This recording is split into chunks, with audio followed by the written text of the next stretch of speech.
People have this attachment to the dead that leads them to refuse to ever let them go. You can see that the most in the kinds of burial practices that happen, not just throughout the world in general, but especially the kinds of burial practices that are carried out by Christianity. And this is not an insult to anyone's beliefs. This is not a personal attack of any kind. The specific kind of body preservation that is used in those kinds of practices is all about preventing decay. It's all about preventing and maintaining the appearance of life, because it aims to essentially freeze the body in this final state that it's in the hope that it's never going to change and it will always look the way that it does. That way, it can always, forever, mimic the image of the person that it was when that person was actually alive. And these kinds of burial practices, they completely differ from more ancient burial practices, both in quality of techniques, in expertise, but also in intentions behind those practices. Because the kinds of archaeological findings that come up to mind when we think about cadaver preservation, it's less about preventing the person from going and stopping them from leaving. It's more about celebrating their existence in this final sort of on your way to the afterlife party. The mentality about it is more about a form of celebration and a way to list down all of that person's accomplishments that they accumulated during their lifetime. Fundamentally, the intention is about something that's entirely different. Now, the problem with those kinds of practices is that they fundamentally go against the nature of death itself, and they completely ignore the reality of death and what it's actually about. The thing is that when you actually look at death, and by that I mean when you actually look at a dead body, when you actually look at an unmutilated, non-humiliated cadaver, what you're really staring at is something that is just step two, something that is just perfectly normal and natural. Death, the word itself, has got this really horrible, kind of like dark, finite connotation. And this is not to say that there's an afterlife or whatever. But the point is that death itself is a natural thing. It's just a natural step in life. There is nothing that is just catastrophically dramatic or horrible about it, that it needs to be fought against as badly as those burial practices try to. The way that people get buried, first of all, they don't get buried directly into the earth. And we're not discussing religious practices, we're just discussing optimal human burial practices. Instead of being laid down into the earth directly, a dead body is actually put basically in a box. And it doesn't matter the quality of that box. Isolation from the ground prevents and delays decomposition. It's about preserving and maintaining an image of that person as they were in life. Because by preventing them from decaying, you make them look as much as possible as if they are still alive. And this is not done because this is the most optimal way to handle dead bodies from a recycling perspective, or even something that is done in accordance to and with an understanding of what death is. This is all determined by le ressenti, by the state of mind and the feelings of the people who handle the burial. And in a sense, it's not actually about the person themselves, the deceased, and their final leftover remains and their remains. It's all about the people who determine how the burial happens before this. And yes, I know you're going to tell me about final wills, etc. But these practices are so widespread, they become a habit. Most people don't really think twice about them. It's just kind of the default that's adopted by every single person. Likewise, the practice of visiting a cemetery is also very odd, in the sense that, and again, this is not a personal attack, but in itself, it's a strange practice when you consider the fact that that person is no longer there. You just might as well revisit some spots that were of some significance to you and this person when they were still alive. And that could be just about any spot on earth where you two forge some kind of important / core memories. And that doesn't have to be a cemetery. But the point of essentially visiting a cemetery and visiting a tombstone, it's like it establishes this sort of cord between you and the departed. And in a sense, it feels very odd because it's like a refusal to let them go. It's like this cord between you and the departed is just established with the way that the burial is handled, with the way the body is handled. and with this constant revisiting of the deceased and of their, the final resting place of their remains, this expresses a will to not let that person go. This expresses a will to not let the dead go. And as much as I like, and as much as the eerie, calm atmosphere of cemeteries can be very pleasant and peaceful and calm, there is something just truly creepy and unnerving about cemeteries. It's because of the intentions that just surrounds those places. Because what you can really sense is the approach and the mindset and the refusal to let people the fuck go. People just do not want to let the dead go. And that comes from a complete misunderstanding on the nature of death. Now, I remember when my mother died and I saw her dead body, I was actually really surprised because I had heard about death before this from other parties who had lost, their relatives, their whatever. Like my ex had lost her own mother before this, for instance.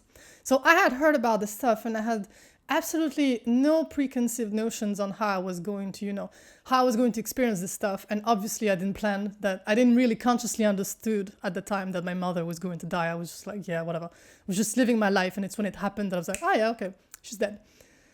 But I remember seeing her, her remains, I remember seeing the body and looking at this, and she was beginning to wax and go slightly yellow. I forgot how this step of decomposition is called. And I remember looking at this and thinking, wow, this is the most natural biological phenomenon I have ever seen in my life. And I saw this and it just occurred to me. I thought, wow.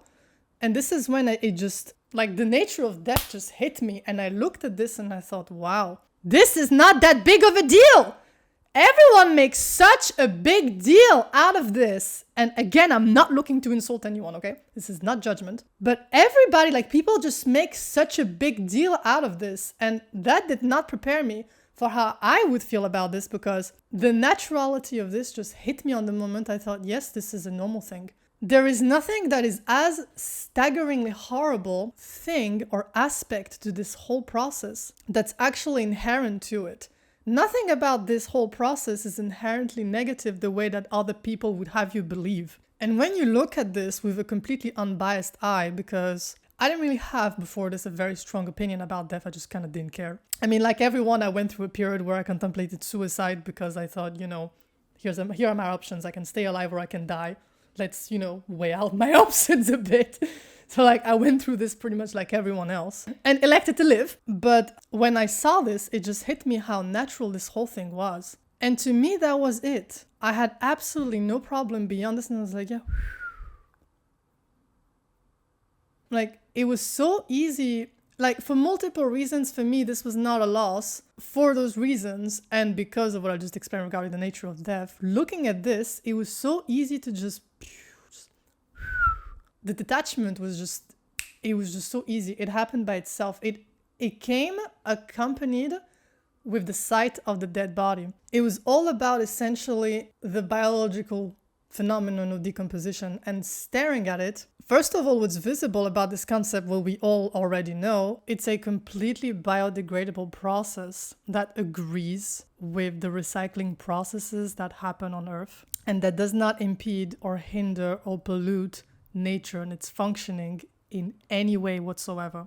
It goes hand in hand with nature's functioning. Fundamentally, it means that human beings belong on Earth and that they are part of Earth. Fundamentally, human beings have a place on Earth and they have their place in this ecosystem. And what that tells us essentially is that we belong here. Like, we belong on this Earth and we are an inherent part of it, not in the sense that we are tied and chained to it, but in the sense that we have a place here. And that we do originate from here in such a way that the Earth and that nature in itself devised a way, not to imply that there's a specific will behind it, but that through evolutionary processes, a way was devised for humans to be perfectly integrated into the functionings of the Earth. And so death in itself, as well as the health degradation leading up to death, while debatably extendable, ultimately is natural. It's just part of nature's functioning and of the slot that we happen to occupy in Earth's functioning. Essentially, it's a fundamentally and inherently right thing. And there is nothing wrong with death for this reason. Death in itself is basically fundamentally an okay thing. And I do mean regular death. I don't mean brutal, bloody, gory murder. I don't mean life interruption. I mean when just death is essentially the natural next step to not necessarily a long life, nor a very fulfilled one, but one that just has come to an end. One that just has reached its end and there is nothing left or more to do, and this is it. This is the end. This is the final. It's the final countdown. This is the end of the line. And I remember when I was a kid, when I was like 6 years old or something, I had this moment when I contemplated dying out of sheer curiosity because I wanted to feel what that was like. And I thought, I'm alive right now. All I know is the experience that I have of life. I don't actually know what it's like to be dead. And I can't know what death feels like until I'm actually dead. But then what does tell me that I will know what death feels like if I'm not alive to feel it? And as I was deliberating all of this in my 6 years old brain, it also it came from the back that there is no taking this back, that once it's done, it's done. There's no going back. Once you're dead, that's it, that's the end. There is no just, not doing it like in this movie where this guy has got to go like 10,000 years into the future to figure out that he cannot go back into the past to save his wife. There is just no going back. Despite the sheer curiosity that I had, I left it be because I thought this is it. And then later on, I was just contemplating dying because I thought, well, here are my options. And then I elected to live because fuck it. Like ultimately the survival instinct, overpowered everything. And I was like, fuck it, I'm staying here. Essentially, death is not a scary thing. Death is not a horrible thing. Death is not an awful thing. It's a fundamentally normal part of life. It's a normal aspect of life. It's a normal continuation of life. And when I say continuation, I don't mean that your soul goes up to heaven or down to hell or whatever other things, things people might preach. I mean that it's a continuation of life in a sense that it's a part of it. In a sense that there's this whole sphere that contains everything about existence, and death is a part of that sphere. Death is a part of this. It's an element of all of this. It's an element of this giant thing. And in that sense, death is completely normal. And looking at my mother's body, just in that sense, in that particular sense, it just didn't disturb me. There were some physical traces on her face of what she was feeling while she was still alive, and that was the most disturbing part. The parts that were the most disturbing about her body was what she was feeling when she was alive. That was the most disturbing thing about all of this. But the rest, completely natural. Literally, the rest was just completely natural. And both burial practices and beliefs that surround death, especially those perpetrated by Christianity and in the Christian world, I'm not mentioning other religions because I'm not familiar enough with them to actually debate them. Those practices and beliefs that are perpetrated by this specific doctrine, essentially goes against the truth of death. It goes against the truth about death, which is that the nature of death is normal and that it's just a part of life. And that there is nothing so special and horrible about it, and that if you actually learned to get in tune with the nature of death and with the fact that it's just a normal part of life, you would find that death is actually a lot more acceptable and normal and natural, and it would be a lot more free-flowing to you than if you actually kept holding on to all of these different practices that are essentially designed to prevent the dead from leaving. Things like saying, this person is in a better place. How do you know? What do you know about this? For all you know, they're in a worse place right now. How do you know? Like, where do you know where they are? How do you know where they are? Or your mom is with God now. Arguably, maybe, but or this kind of ideas presented in things like The Lord of the Rings, where they say that death is another journey. End? No, the journey doesn't end here. Death is just another path. One that we all must take.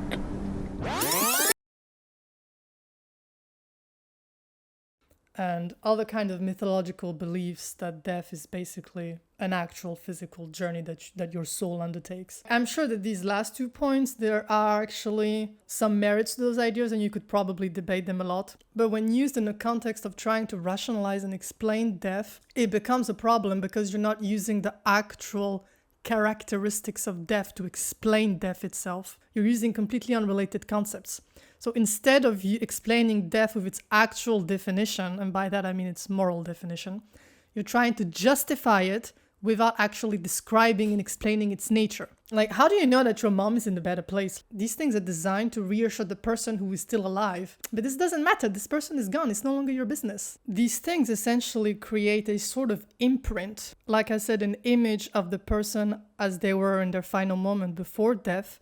And it's like it imprints it on a dead body and tries to maintain and preserve that image at all costs. And one possible theory here is that this is where stories about ghosts actually originate from, because of this extremely strong refusal to let the person go and of trying to preserve their final image in this way. When you dress up the dead in specific clothes and you put them in a specific box and you clean them up in a particular way and you make them look as if they are still alive, quite frankly, that might actually be more disturbing than the act of death itself, because this can be seen as an actual dead body, so a non-living entity parading as a living one. Honestly, I'm wondering if this is not where zombie scenarios originate from also. I think that some people might be a bit horrified at the speed of the decomposition process, because after a while, when the entire body has decomposed, it can pretty much feel like that person was never there. Nowadays, it's illegal to do so, but back in the days when it wasn't, if you would dig up that grave and take a look at the body, you wouldn't find anything that is actually identifiable and actually connect back to that person that you knew when they were alive, at least visually. You wouldn't be able to visually identify the person that you knew. And I think that this may disturb some people because they look at this, and if they were already struggling to let that person go, this whole idea may actually just exacerbate this. The most important thing to consider is that nature, the nature of death itself, should be the first thing that a person considers when they actually lose a person. When someone dies in their close circle, the first thing that should be considered is actually the nature of death. Because despite all of the other earthly human feelings that this person might be feeling, if you actually confront all of those temporary feelings with the immovable nature of this thing you're confronted with, that can actually lead to a state of acceptance. Well, mostly because you don't have a choice, right? But even beyond this and feeling like maybe you're forced into accepting that this person is gone, the naturality of it and how organic that is and how much of a natural continuation it is of life, in the sense that it's a part of life, as I explained, it can help you reconciliate the idea that this person is basically gone with how you feel about it versus with the fact of their disappearance, of them being dead. And that is pretty much why, in my case, among other reasons, more grave reasons, why I had like zero problem accepting her death. It was just such a natural thing as she just died and I was like, yep, she's dead. And it's not like I don't have, this actually used to belong to her and I'm keeping it pretty much, not exactly as a keepsake, but anyway, there's a whole long story behind this. And I'm literally keeping this thing, and I discovered it in her stuff after she was dead. And my ex-girlfriend just handed this to me and she gave it to me and she was like, you're gonna wear it. And I have my own reasons for doing it. Nobody forced my hand. But I literally put it on a little while after she died and I have never taken it off ever since. Literally never. So it's not like I'm telling you to just completely force yourself to not feel the way that you feel, that this is fine. That's not what I'm saying. But rather, instead of trying to put a stopper to death and trying to do everything that you can to fight death and to prevent it from occurring, what you can actually do is just accept it. What you can actually do is just realize this is fine. There is nothing wrong with it. There is nothing that's inherently wrong or abnormal or just evil about it. This is okay. Again, we're not talking about, bloody, horrible murder, okay? We're talking about just more or less natural death. We're not talking about life interruption, right? Going at it from this point of view, from this place of understanding what death really is, can help you reconcile these two things, where you stand emotionally and what the reality of this whole thing is. And instead of trying to delay it, and instead of trying to cultivate this cord-like bond between you and this person who is no longer there, what you can do is just let go. What you can do is just accept it. You can just let go and move on. Let it go. This is fine. It's perfectly doable. Because in the end, ultimately doing so means going in accordance with what life is all about and with the natural flow of things, so to speak. It doesn't impede anything about that flow. Whereas trying to act essentially as if the dead are still alive does actually impede this natural process. because that person is not alive. You're just trying to hold on to them because you cannot bear to accept the fact that they are not alive anymore, that they are no longer living. And that impedes the natural process of death. But instead of holding on like this so tightly, if you are able to actually let go, then you wouldn't have to feel all that angst that is tied to trying to maintain them on this earth, to still maintain them in this life, to still create this connecting cable, almost hoping that they're just going to come back. If you just hold on to them hard enough, then maybe they're just going to wake up and come back, which obviously is not the case. Instead of clenching around it, what you can do is just relax and just let it go. Just let go. That's it. It's not necessary to hold on to dead people because they are no longer alive. And holding on to them is not going to bring them back, in a sense. It's not going to act as if they're still alive because they're no longer alive. And because they're no longer alive, but you're actually acting as if they still are through these different kinds of practices, this is what creates this kind of imprint, which is basically kind of unnatural and not in agreement with death itself. And it's not a necessary thing to do. There is actually no need to do this at all. And so I would argue that all of the burial practices and beliefs that surround death in a Western world and that decline from Christianity are basically just a giant bad coping mechanism / false solution in response to death. And people just simply don't actually know how to handle death because they don't understand the basic truths and facts about death. So they mishandle it, they mismanage their response to it, their reaction to that concept, and they very poorly cope with it. So most burial practices ultimately are basically just a coping mechanism to death itself and to the inability that people have to deal with the fact that death is a natural thing that is not actually in agreement or in accordance to, and that does not go hand in hand with life itself and with the nature of life and thus of death as it is a part of life. It doesn't go in accordance to those life principles. And it's a minor thing in a way, for sure, right? It shouldn't be neglected, but it's not like it's a huge mismanagement of life principles, right? There's worse, but it still should be addressed ultimately, which is pretty much why I made this video. Yeah. So just let go. Just let go. Just cope with death, being there. Just operate from that place where you understand its nature and you're able to let that understanding guide you through the process of having a person in your close circle die and disappear and leave. When that person is gone, understand it for what it actually is instead of misresponding and misreacting to it, and therefore creating responses and thus behaviors that are not following the principles of life and that don't really understand them. It is not necessary to do this, so just let go.